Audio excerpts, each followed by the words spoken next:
Next match. Kizzy and Blackrose.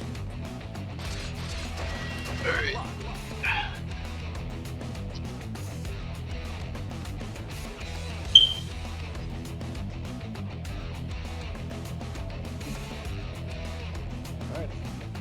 Alright. Who's number 7?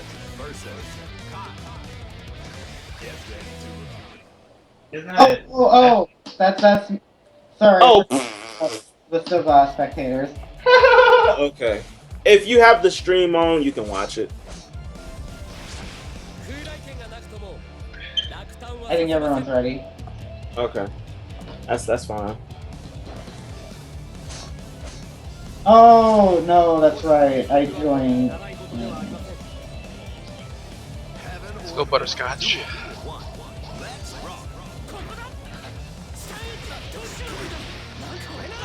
Okay.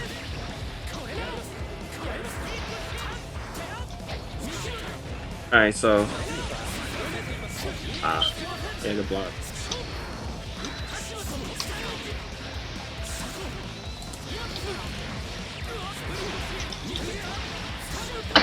Alright, good confirm. Alright, so alright.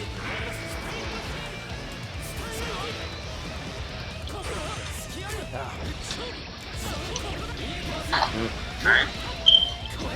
Going for max damage here. Good. Max damage VP. VT. Alright.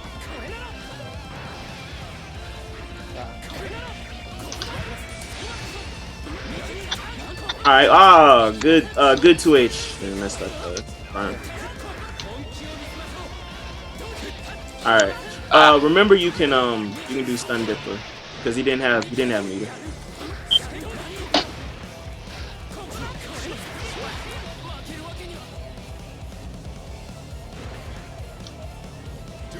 So while they're playing, I think it's a good time to just go ahead and talk about neutral. But before like I get into neutral, people may not know what neutral is, or like people ask me like what exactly is it. So I want to go ahead and talk about spacing first, which in my opinion, the definition of spacing is pretty much the space allotted between two characters on a stage. So the objective is obviously to limit your opponent's space, whether it be by the foozies or nigga, if you're gonna keep doing this God damn it. He's gonna keep doing it. Alright. Don't be like Kizzy when you grow up. Please don't. Don't like I tell people, like, you know, find your way as long as you win or whatever, but don't be like this nigga. Okay? Please don't. Fucking horrible. Anyway, what the fuck was I even talking about? Spacing. Thank you. So, space allotted between two characters on a stage.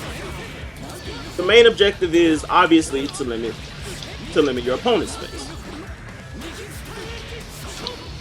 The neutral, in which case, oh man, that was a good 16. So the neutral in that case is just events that happen with said spacing, or you know, when nobody is at advantage. So, say for instance, round 1 match start, you're in neutral. Nobody is in an advantage. Nobody's knocked down. Nobody's setting up anything. Hey, the stream went online. It did? Yeah, that's what Ashley's saying. Hold on. I'm still seeing it's up over here, so yeah, I'm seeing it up over here too. It's not working for me. I see no frames dropped or anything over here. I think I'm still up after that. Yeah, I'm still up. So I don't know. Might need to refresh. Oh. Okay.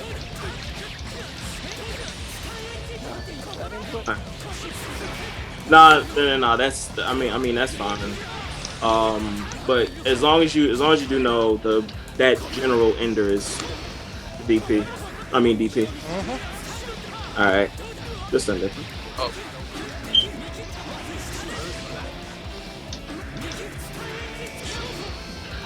Okay.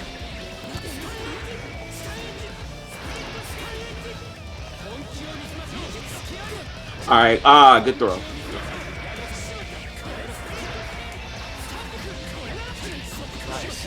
All right. Yeah. Good confirm from the dust, jump dust.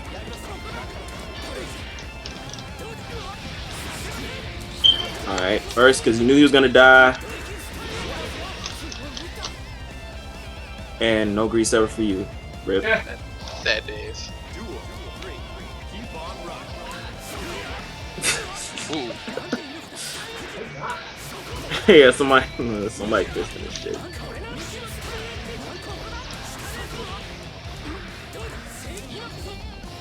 Alright, good wirelessly. Alright, 2D.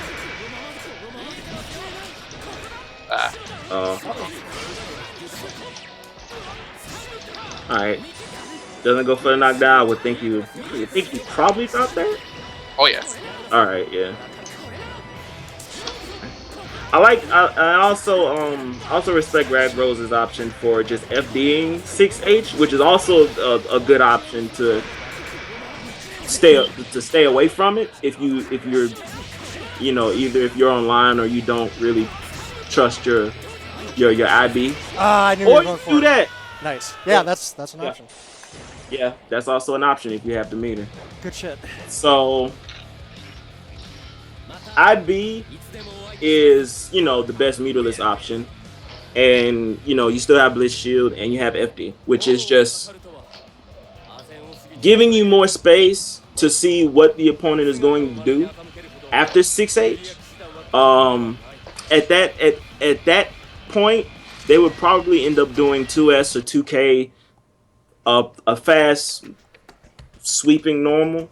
Far slash is also a good option afterwards if you're getting FD'd away.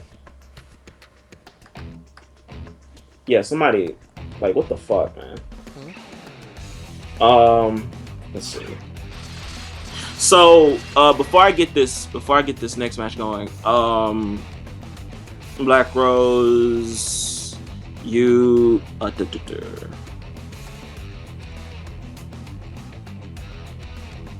Twitch was acting funny. Sorry about that. So one of the things I noticed too during your match was it may be either you don't know the ranges yet for getting a knockdown, which is one of the other things I was gonna talk about here. But I see that you weren't really confirming, especially when you were getting a knockdown. So the easiest thing to do, or the easiest mindset to have, is that if you ever knock somebody down with 2D, just run charge stun edge. Just do cancel charge stun edge. If you have a wire seat, if you have 25 meter, great. You can keep pressure going or whatever. So the ranges between 2D and Stun Dipper, the general rule is that if you don't think 2D is gonna land, Stun Dipper will. Because the main idea here is to get knocked down so you can start running shit. After Stun Dipper, it's usually run up 6H or 5K or run up 2P even in some cases. After 2D, you can either do regular charge stun edge or you can do split CO. You can do 2D split CO ender and then shoot out the big charge stun edge. And then from then on, you can just run shit. do like jump forward into either the two general routes is air dash, jump slash heavy, or you do empty jump low. If you think you're nice, you can do empty jump dust. It works. So I would say like see about just after 2D using charge stun edge afterwards, and understanding your ranges. I think that just goes for everybody, and that everybody here is just to understand your ranges. One last thing before I go to the next match.